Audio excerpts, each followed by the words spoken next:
The inner flange works with the nut to secure the grinding disc to your grinder. It has a 5/8 inch non-threaded hole, a recess milled in it that engages with the spindle, and a 7/8 inch hub to accept standard grinding wheels. Over time, the hub can wear, causing the grinding wheel to wobble. Replacing the inner flange is a repair that you can do yourself, and I'm going to show you how. Hi, I'm Mark Socha.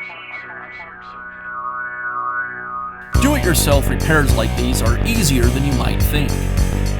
From lawn machines to cordless drills, kitchen mixers, Outdoor grills.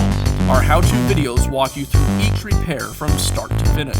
So doing it yourself means never having to do it alone. Let's get started. I'll begin by removing the flange nut from the grinder. I'll depress the lock button and then rotate the grinding wheel by hand until the lock button engages. Now I can use the wrench to remove the flange nut.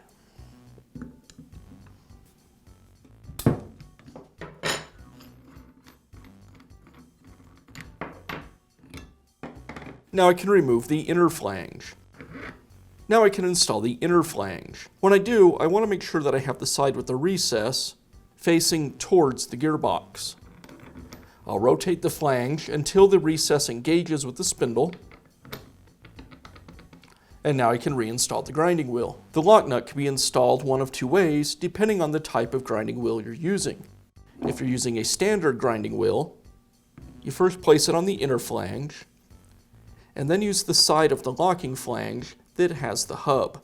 Place the hub against the grinding wheel, and that will clamp the grinding wheel securely. If you're using a thinner wheel, such as a diamond cutting wheel or a cutting disc, place the wheel onto the inner flange, and then use the side of the locking flange that's flat. Once the nut's in place, I'll tighten it with the wrench.